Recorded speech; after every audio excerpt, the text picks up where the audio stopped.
del profeta Jonás.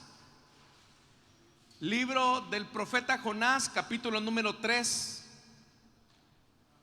Para que no le cueste encontrarlo, usted puede irse de Mateo hacia atrás y ahí usted va a encontrar el libro del profeta Jonás. Del libro del profeta Jonás vamos a leer a partir del capítulo número 3 y vamos a leer el versículo número 1 en adelante. Jonás capítulo 3 versículo 1. Dice la palabra del Señor: la palabra del Señor vino por segunda vez a Jonás. Anda, ve a la gran ciudad de Nínive y proclámale el mensaje que te voy a dar. Jonás se fue hacia Nínive conforme al mandato del Señor. Ahora bien, Nínive era una ciudad grande y de mucha importancia. Jonás se fue internando en la ciudad y la recorrió todo un día mientras proclamaba: dentro de 40 días Nínive será destruida.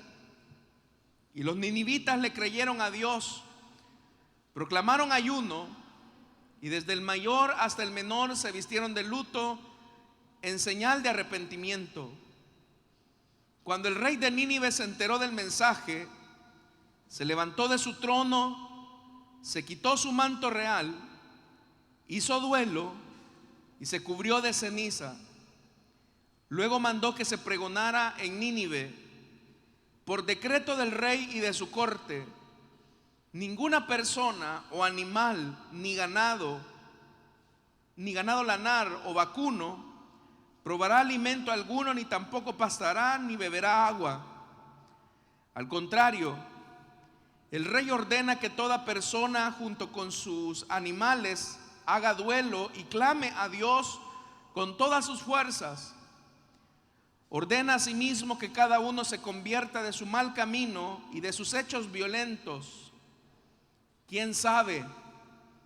Tal vez Dios cambie de parecer y aplaque el ardor de su ira y no perezcamos. Al ver Dios lo que hicieron, es decir, que se habían convertido de su mal camino, cambió de parecer y no llevó a cabo la destrucción que les había anunciado. Amén. Hasta ahí dejamos la lectura, hermanos. Tengan la bondad de sentarse esta mañana. Nínive fue una de las más grandes capitales del antiguo imperio asirio. Para que tengamos una idea de lo que fue Nínive, y haciendo quizás, hermanos, una traducción o una contextualización, sería tanto como decir Washington, D.C. o Moscú. Son de las grandes capitales que existen hoy en el mundo. En esa época, Nínive era la capital del imperio asirio. Pero los asirios no solamente eran famosos por la belleza y la esplendidez de su capital en cuanto a su arquitectura, sino que los asirios o los ninivitas eran famosos en el mundo antiguo por la crueldad de sus campañas militares y la violencia de su opresión. Pareciera ser que los ninivitas o los asirios, como usted quiera, experimentaban un morboso placer a través del sufrimiento de otras personas. Ellos prácticamente, hermanos, cuando invadían un territorio, literalmente hacían una limpieza étnica. Desarraigaban totalmente a los pueblos, los separaban de sus tierras. Y como lo traduce la Reina Valera, hacían cualquier tipo de acción de rapiña, es decir, con actos violentos quitaban las riquezas de los pueblos que se encontraban en su camino. Solo para que usted tenga una idea de la violencia de los ninivitas, ellos, por ejemplo, podían tomar a los recién nacidos y, al igual que los babilonios, podían literalmente estrellar a los recién nacidos contra la pared. Ese nivel de violencia que los caracterizaba como un pueblo sanguinario, los hacía verse a sí mismos como un pueblo poderoso que no tenía rival. En la concepción ninivita, ningún pueblo se asemejaba a ellos. Ellos se colocaban en una posición de autoridad y de poder sobre las demás naciones. De hecho, que los ninivitas eran devotos de la diosa Istar, que era la diosa de la fertilidad. En el pensamiento de ellos, la fuerza, la energía para destrozar a las naciones que se les oponían era el resultado de la mediación de su divinidad, Istar. No solamente los asirios, hermanos, como ya le dije, veían a su capital como espléndida y grande, sino que ellos mismos se veían así como poderosos y como que nadie podía encontrarse con ellos y hacerles una lucha campaña o una lucha contraria que los doblegara. Esta era Nínive, una ciudad que se había construido sobre sangre derramada, sangre de pueblos. Y usted conoce la historia del profeta Jonás. La Biblia dice que el Señor envía a este profeta a predicar, o más bien dicho, a anunciar un mensaje de juicio contra la nación. Y el mensaje era muy sencillo. El mensaje era que el Señor iba a destruir a esta nación sanguinaria. De aquí a 40 días, Nínive será destruida. Pero Jonás sospechaba algo. Jonás tenía la leve sospecha que si el Señor había dado un tiempo de 40 días, es porque Jonás razonó: si Dios ha pensado aniquilar o destruir esta nación, ¿por qué no lo hace de una sola vez como lo hizo con Sodoma y Gomorra, por ejemplo? ¿Por qué les da 40 días? Y Jonás, como profeta israelita, él sabía que ese tiempo de anuncio de 40 días podía tener el efecto de producir en ellos el arrepentimiento. Y si ellos se arrepentían, a lo mejor Dios cambiaba de parecer sobre la sentencia que había dictaminado sobre la nación sanguinaria. Y por eso es que usted conoce la historia. Jonás se va en una dirección opuesta, toma una embarcación rumbo a Tarsis. La Biblia dice que una tormenta, un ciclón lo sorprende, y al final, hermanos y hermanas, Jonás tiene que terminar en el vientre del gran pez. Así estuvo por periodo de 3 días, hasta que dice la Biblia que fue literalmente vomitado Jonás, y fue así que llegó a tierra. La Biblia no especifica a dónde lo vomitó el gran pez, pero uno puede suponer o uno puede deducir que el pez nuevamente lo condujo hacia la tierra de Israel.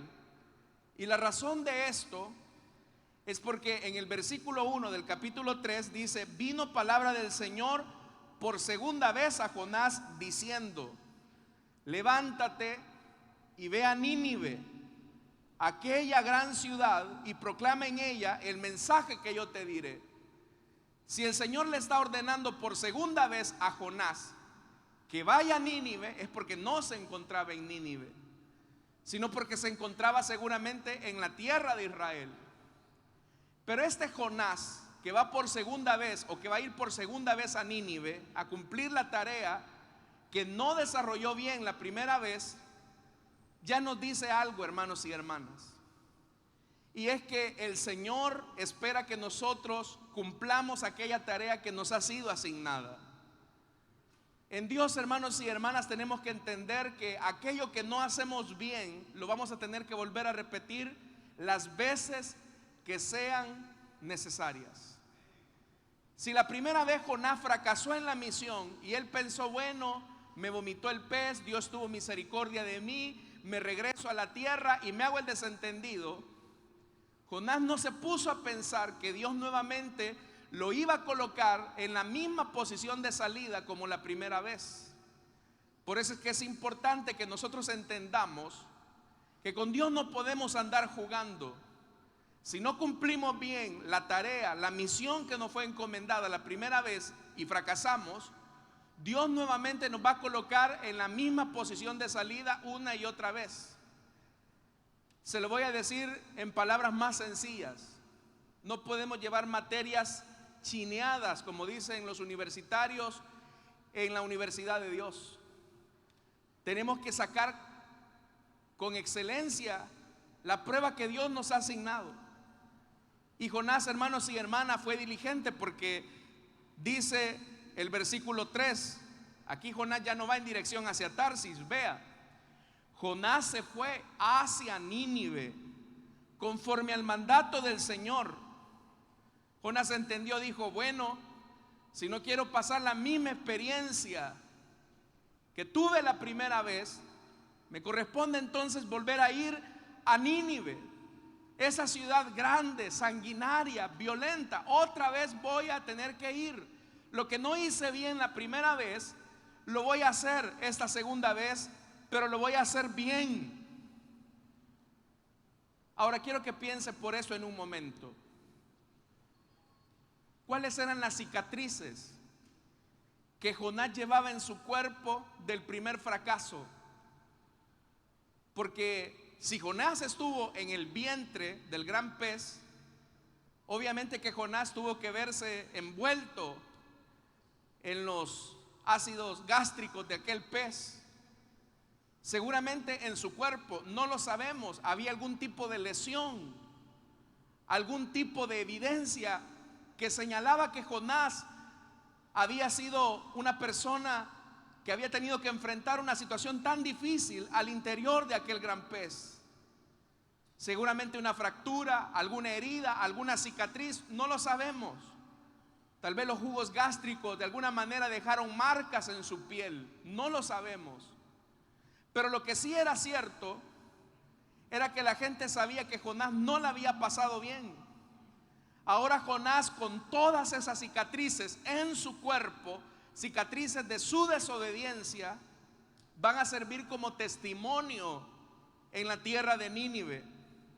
Y dice la Biblia, hermanos y hermanas, que Jonás se fue internando, dice el versículo número 4. Ahora bien, Nínive era una ciudad grande y de mucha importancia. Y dice, Jonás se fue internando en la ciudad y la recorrió todo un día mientras proclamaba. Este era un mensaje sencillo: dentro de 40 días Nínive será destruida. ¿Qué pudieron haber visto los ninivitas en Jonás? La primera pregunta que los ninivitas se pudieron haber hecho era: ¿no es este el profeta que hizo todo lo posible por no traernos el mensaje de parte de Dios? ¿No es este el profeta que no quiso venir a nuestra tierra? ¿No es este el profeta que puso una negativa ante Dios? Esa era la primera pregunta que probablemente se pudieron haber hecho los ninivitas. Pero también la pregunta subsiguiente era: ¿no lo castigó Dios a este profeta con una terrible tormenta? Pero por deducción lógica, ¿no es el mismo Dios que nos puede castigar a nosotros por todos nuestros pecados? Todas aquellas preguntas circularon sobre la mente de los ninivitas. Pero también, al ver a Jonás vivo, con sus cicatrices, con sus manchas en la piel, seguramente de todo el jugo gástrico al que estuvo expuesto en el vientre de aquel pez, no lo sabemos. Esta es una suposición, como le digo. También ellos pudieron haber pensado: ¿no liberó Dios de la muerte a este hombre a causa de su misericordia? Pero también la pregunta subsecuente era: si Dios tuvo misericordia de este hombre rebelde, a lo mejor tal vez Dios pueda tener misericordia de nosotros. Y es que toda desobediencia, hermanos, siempre va a dejar cicatrices, siempre va a dejar marcas en el cuerpo. Si ese fue el caso, usted puede notar la gran ironía que se encuentra en este relato. Porque Jonás, deseoso que los ninivitas no se arrepintieran, él mismo ahora estaba contribuyendo a su conversión. Porque al verlo ahora a él en las plazas de Nínive, en las calles de Nínive, ahora Dios utiliza su desobediencia, la desobediencia del profeta, para provocar el resultado que su desobediencia quiso evitar en Nínive. Es decir, que aquello que Jonás no quería es lo que al final está provocando. Dios, hermanos y hermanas, siempre se va a salir con la suya. Y siempre nuestra desobediencia nos va a dejar marcas, nos va a dejar cicatrices. Pero que tengamos esas marcas, que tengamos esas cicatrices y que todavía estemos vivos, es muestra de la misericordia de Dios. Es muestra de su bondad. Los ninivitas eran conscientes de su maldad. Ellos eran conscientes de que eran gente de rapiña, como dice la Biblia, que eran gente sanguinaria. Pero el mensaje que Jonás les estaba transmitiendo venía acompañado de una verdad. Este profeta hebreo lo hacíamos muerto en el mar, pero ahora resucitado del mar mismo. O sea, el mensaje que Jonás transmitía no solo era el de las palabras, de aquí a 40 días Nínive será destruida. Era el mensaje que llevaba él en su carne. Los ninivitas sabían que ese hombre había salido vivo del mar. Y nadie sale vivo del mar, nadie, absolutamente. Pero si 3 días después Jonás sale vivo, resucita del mar, porque lo hacían muerto, eso a los ninivitas les dejaba un poderoso mensaje. Y era que con el Dios de los hebreos no se puede jugar. Con el Dios del pueblo judío no se puede jugar, no se puede negociar. Pero aquí, hermanos, es donde se produce uno de los elementos más sorprendentes de este pasaje, y que lo vamos a desarrollar, y es la fe de los ninivitas. Porque los ninivitas como pueblo se sentían una nación poderosa, se sentían un pueblo que no tenían rival. Pero vea lo que dice el versículo 5. Y los ninivitas le creyeron a Dios, proclamaron ayuno desde el mayor hasta el menor, se vistieron de luto en señal de arrepentimiento. Si los ninivitas le están creyendo a Jonás, es porque ellos están aceptando una verdad. Y la primera verdad que ellos están reconociendo es: sí hay alguien más poderoso que nosotros. Sí hay alguien que tiene todo el poder. ¿Cómo se veían los ninivitas? Como un pueblo fuerte, como un pueblo violento, como un pueblo que no tenía rival. Pero ahora un hebreo que seguramente llevaba las cicatrices de su desobediencia en su piel, que ahora les está anunciando juicio y un castigo de parte de Dios. Ese solo hombre, con su testimonio, les está diciendo: viene un castigo inminente sobre ustedes, que se creen hombres y mujeres fuertes. Pero dice la Biblia que los ninivitas le creyeron a Jonás. Es decir, ellos están reconociendo: sí hay alguien más poderoso que nuestra nación junta. Nosotros, hermanos y hermanas, en la actualidad, y esto es algo real, el ejército más poderoso del mundo Es el ejército de China comunista, por ejemplo. Es el ejército más grande que existe en el mundo. Pero eso sería tanto para contextualizar. Todas las naciones, las potencias, hermanos, le tienen mucho miedo al ejército chino, ruso, estadounidense e israelí. Hay un miedo hacia estos ejércitos por la capacidad militar que ellos tienen. Pero creería yo, y es el consenso por el número de efectivos que tienen los chinos, que es uno de los ejércitos más temidos. Pero eso sería tanto como que los chinos dijeran: oigan, hay alguien más poderoso que todo nuestro ejército, que todas nuestras tropas, que todos nuestros misiles, que toda nuestra artillería, que todos nuestros aviones, que todos nuestros portaaviones, que todos nuestros submarinos. Hay alguien más poderoso que todos nosotros juntos. Hay alguien más poderoso que toda la nación. Y ese es el Señor, el Dios de Israel. Y eso es cierto, hermanos. No hay un solo ejército que le haga frente al Cordero de Dios que fue inmolado.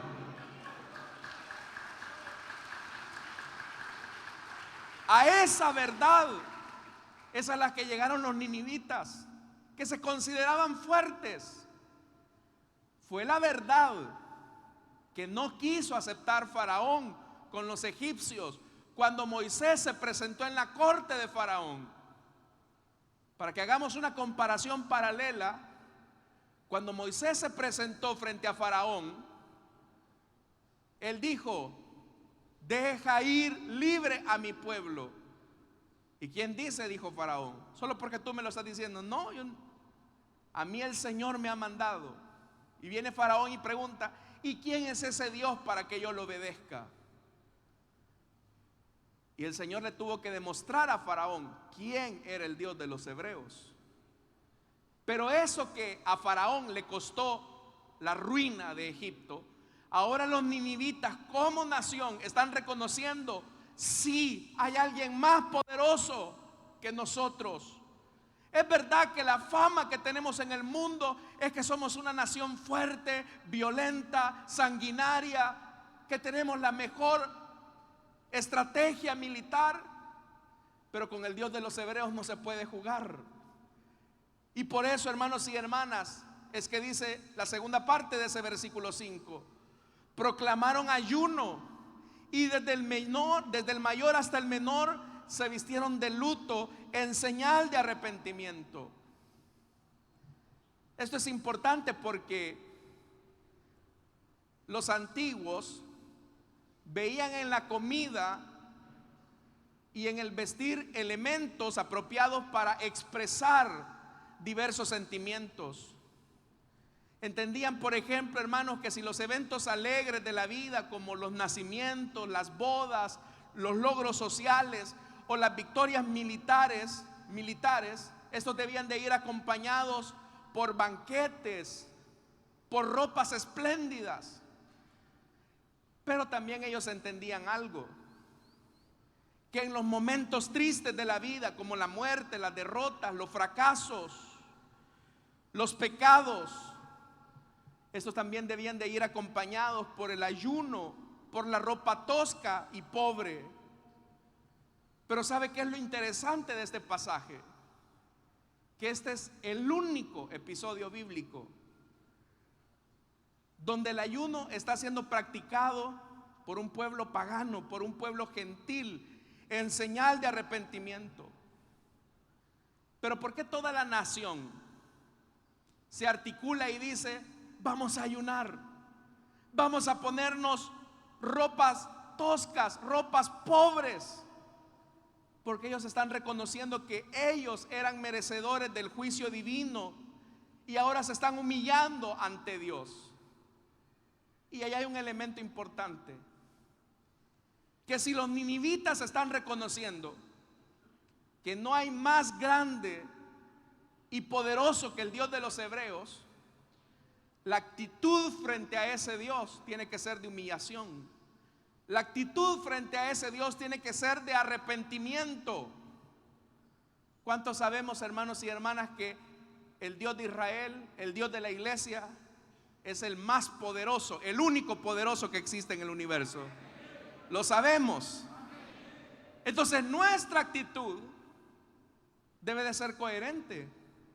Debe de ser en una actitud de humillación, de reconocimiento frente a Él. Pero todo eso que la nación estaba haciendo, de humillarse, dice la Biblia que de repente la noticia llegó ante el rey. Y dice el versículo 6: cuando el rey de Nínive se enteró del mensaje, se levantó de su trono, se quitó su manto real, hizo duelo y se cubrió de ceniza. La Reina Valera, hermanos, lo traduce de mejor forma porque dice: y llegó la noticia hasta el rey de Nínive. Entonces vea lo primero que hace: se levantó de su silla, se despojó de su vestido, se cubrió de cilicio y se sentó sobre ceniza. Note esto: se levanta de su trono. ¿Para qué?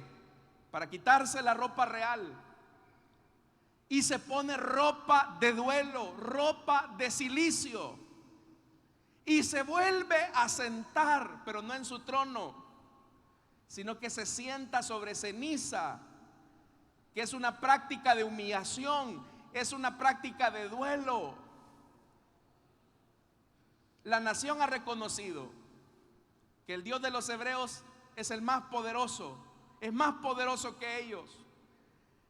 Pero ahora, hermanos, el rey de Nínive está reconociendo que el Dios de los hebreos es más poderoso que él.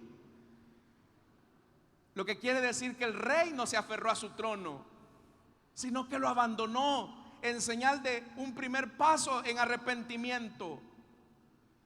Todo esto, hermanos y hermanas, nos dice que el rey estuvo dispuesto a despojarse de todos los símbolos de autoridad imperial. Él se levantó de su trono, se quitó la ropa real y se puso ropa de cilicio y se sentó en ceniza. Lo que ahora el rey les estaba diciendo a los ninivitas también es que ante el juicio divino, que ante el castigo de Dios, no valen las categorías o las distinciones sociales. Frente al Dios del universo no hay clases, no hay poder, no hay estamentos políticos. Delante del Señor, todos los seres humanos solo somos simples mortales, solo somos barro nada más.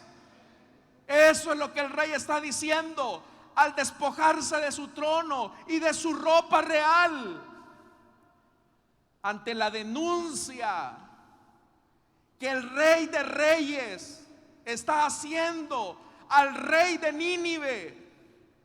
Él debe de quitarse toda su dignidad y su prestigio real y confesarse como un pecador más. Eso también es lo que Dios espera.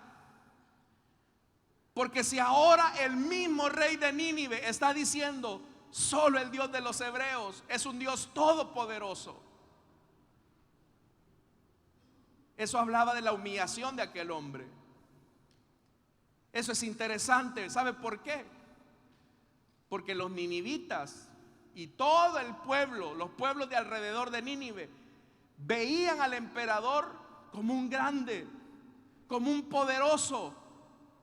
Pero ahora, hermanos y hermanas, el mismo rey está reconociendo que es un miserable pecador, que es simplemente polvo. Entonces toda la nación ha reconocido que solo Dios es poderoso. El rey mismo está reconociendo que solo Dios es poderoso. ¿Qué nos queda entonces? Ellos llegan a una conclusión lógica: lo único que nos podrá mantener en pie es la misericordia de ese Dios. Por eso es que dice el versículo 7: Oiga, vea que esto es interesante, hermanos. El avivamiento comenzó de abajo hacia arriba, no de arriba hacia abajo. El arrepentimiento provocó en la nación un cambio de actitud que llegó hasta sus gobernantes. Y dice el versículo 7: luego mandó que se pregonara en Nínive. Oiga, lo que había comenzado como una iniciativa ciudadana, ahora se está convirtiendo en un acto oficial, por decreto del rey y de su corte. Ninguna persona o animal ni ganado probará alimento alguno, ni tampoco pastará ni beberá agua. Al contrario, el rey ordena que toda persona junto con sus animales haga duelo y clame a Dios con todas sus fuerzas. ¿Por qué el rey está ordenando que los animales no se les dé de comer ni de beber? A ver, si usted tiene mascotas acá, haga la prueba. ¿Qué pasaría si no le da de comer en un día a sus perritos, a sus periquitos? Ellos ya están acostumbrados que a las 8 de la mañana usted les da de comida. Pero si usted no les pone la comida a esa hora, ¿qué va a ocurrir, hermanos? Los animales se van a comenzar a desesperar. Si tienen perritos, sus perritos van a comenzar a ladrar y a ladrar y a ladrar. Pero ¿qué pasaría si es abstinencia de alimentos por 3 días? ¿Se imagina el ruido de aquellos animales en toda Nínive? ¿Se imagina usted el bramido que existía entre todo el ganado por 3 días? Pero esos sonidos de animales les estaban recordando a los ninivitas: solo la misericordia de Dios nos puede poner en pie, nos puede mantener en pie. Así como los animales están berreando, así como los perros quizás están ladrando, así, hermanos y hermanas, como todo el ganado está bramando, no lo sabemos. Así también ustedes tienen que elevar a Dios plegarias de misericordia para que no nos destruya. Pero hay algo más. Dice la segunda parte del versículo 8: ordena a sí mismo que cada uno se convierta de su mal camino y de sus hechos violentos. Lo que aquí el rey estaba pidiendo era algo que humanamente es imposible. Porque usted puede ordenarle a una persona y decirle: mire, por favor, no adultere.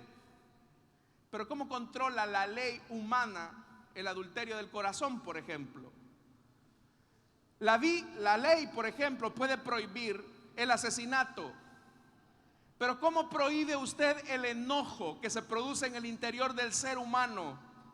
¿Qué es lo que lleva a una persona a cometer asesinato? ¿Cómo controla usted esas cosas internas del corazón?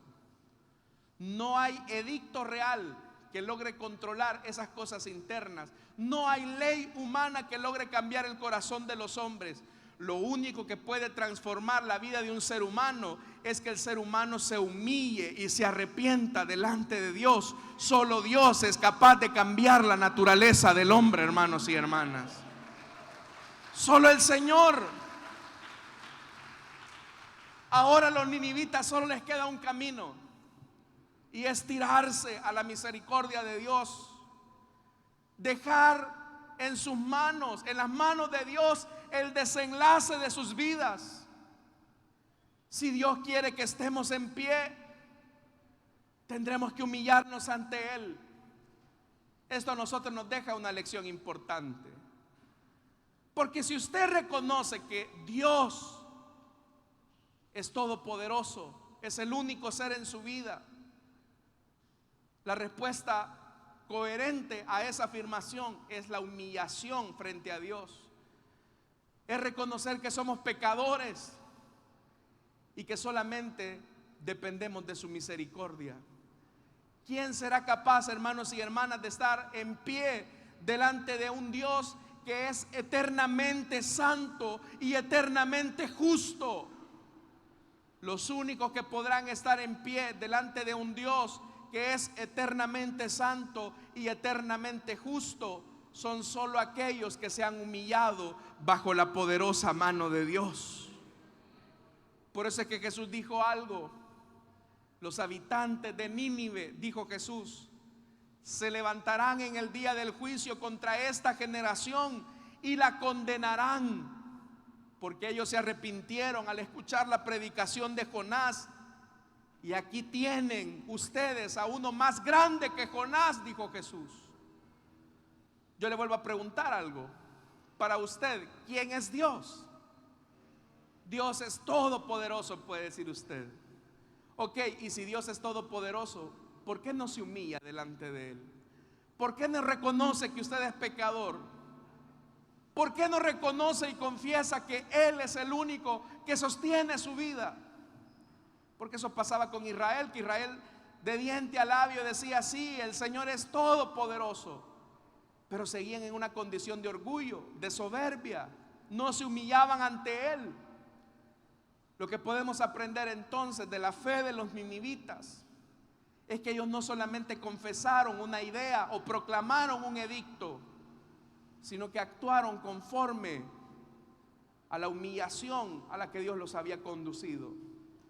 Dios les estaba diciendo a los ninivitas: tú no eres fuerte, yo soy más fuerte que tú. Dios le estaba diciendo al rey: tú no eres más fuerte que yo soy el que sostengo tu vida. Y también Dios te dice esta mañana, a ti que crees que te las puedes todas: tú no eres autosuficiente, porque a ti solamente te quito 40 segundos de oxígeno y hasta ahí llegas. Porque nuestro Dios, hermanos y hermanas, es el que sostiene el mundo y el que sostiene nuestras vidas. Y si estamos en pie y si respiramos hasta este día, es tan solo por su misericordia y su bondad, hermanos. Déselo fuerte a Él, hermano. Así que aquí nadie puede caminar erguido y decir: no, si yo he logrado todo esto porque yo soy bien cerebro o porque yo tengo capacidad. No, hombre, usted no es nadie, yo no soy nadie, solo somos polvo, polvo, polvo que se lleva el viento. Si Dios quiere que lleguemos hasta aquí, hermanos, ¿quién se va a oponer al decreto de Dios? ¿Quién? ¿Quién? Nadie. Si Dios quiere que lleguemos hasta aquí llegamos y se acabó esto. Pero si Dios nos ha dado la vida, si Dios nos ha dado nuestros 40 días, es para que nos arrepintamos. Así que no basta solo con decir: Dios es más grande que yo. Ya te humillaste delante de Él, reconociste que eres un pecador, como lo hicieron los ninivitas y como lo hizo el rey. Porque si no, déjame decirte algo: toda desobediencia deja cicatrices. Y si no, preguntémosle a Jonás. Si no, preguntémosle a Jonás, que estuvo en medio de algas y jugos gástricos. Preguntémosle por las cicatrices a aquellos que le han dado la espalda a Cristo. Preguntémosles a aquellos hermanos y hermanas que han renegado de su fe en el Señor, si su desobediencia no les ha dejado alguna marca. Preguntémosles. Toda desobediencia deja marcas, pero también el fruto de la humillación y de la obediencia es la exaltación. Amén, hermanos. Así que humillémonos bajo la poderosa mano de Dios. El que tenga oídos para oír, que oiga lo que el Señor nos ha dicho esta mañana, hermanos y hermanas. Amén. Cerremos nuestros ojos y vamos a orar. ¿Quién podrá estar en pie delante de Dios? Rápidamente, hermanos, quiero hacer una invitación para los amigos que desean entregarle su vida a Cristo o que desean reconciliarse, para que se pongan en pie en el lugar donde están. No puedo alargar mucho este llamado por el tema del tiempo, pero nadie puede estar en pie delante de Dios. Tenemos que levantarnos de nuestros privilegios y humillarnos delante de Él. ¿Habrá alguien esta mañana que desea entregarle su vida a Cristo o que desea reconciliarse? Dios le bendiga. Al joven, queremos orar por ti, hijo. Puedes pasar. ¿Hay alguien más que quiere entregarle su vida a Cristo o que desea reconciliarse? Póngase en pie, como lo hace este muchacho, en señal de humildad y de reconocimiento que es pecador, al igual que nosotros. ¿Hay alguien más que quiera entregarle su vida a Cristo o que quiera reconciliarse? Póngase en pie, vamos a orar por usted. ¿Quién podrá estar en pie delante de un Dios que es eternamente justo y eternamente santo? Solamente aquellos que se humillan delante de Él. ¿Hay alguien más? Póngase en pie, vamos a orar por usted. No puedo alargar mucho este llamado, hermanos, por el tiempo, pero ayúdeme a orar ahí en su asiento. Ayúdeme a orar para que el Señor rompa las cadenas. ¿Hay alguien más que quiere entregarle su vida a Cristo? Tal vez tú puedas pensar: qué suerte tuve aquel día que no me maté en el accidente. Qué suerte tuve aquel día cuando estuve a punto de morirme en el hospital. No, no es suerte, es tiempo que Dios te da para que te arrepientas. Es tiempo que Dios te da para que te humilles delante de Él. No te confundas. No es que tengas leche, no es que tengas suerte, es que Dios te está dando una nueva oportunidad. ¿Hay alguien que quiere entregarle su vida a Cristo o desea reconciliarse con Él? Sé que hay alguien más acá, hermano. No sé quién es, a quien Dios esta mañana le está diciendo: te he dado tiempo y te traje a este lugar para que te humilles, y estoy listo para perdonarte. Estoy listo para expresar mi misericordia a ti, pero necesito que te humilles, que reconozcas que sin mí no eres nada. ¿Quién es esa persona a quien Dios está esperando esta mañana? Cierro esta invitación, pero Dios está hablándote a ti. ¿Habrá alguien más? Si no, vamos a orar por esta vida. Pero yo sé que con muchos de ustedes el Señor está tratando esta mañana. ¿Hay alguien más? Vamos, señorita, caballero, no sé quién es. ¿Hay alguien más acá que quiera humillarse delante de Dios? Su misericordia. Dios le bendiga al niño que viene. Hermano, ayúdeme por favor. ¿Hay alguien más? En lo que llega este muchacho, ¿hay alguien más que quiera entregarle su vida a Cristo o que desea reconciliarse? No endurezcas tu corazón. Tú sabes que Dios te está hablando a ti esta mañana.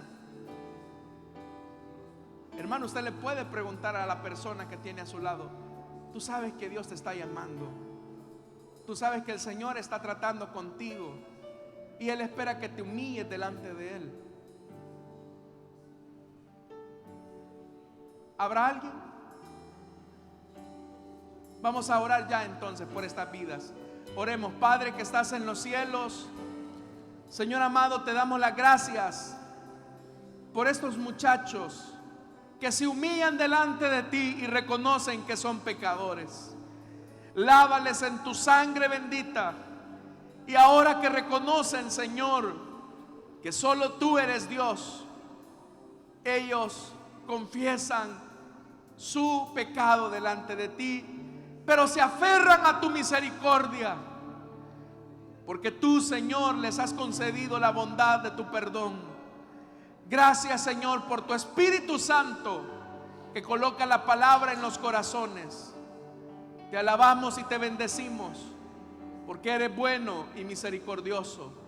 A ti sea toda la gloria en Cristo Jesús. Amén y amén. Le damos la bienvenida a nuestros hermanos. Fuerte ese aplauso, hermanos. Amén. Pueden pasar a que les tomen su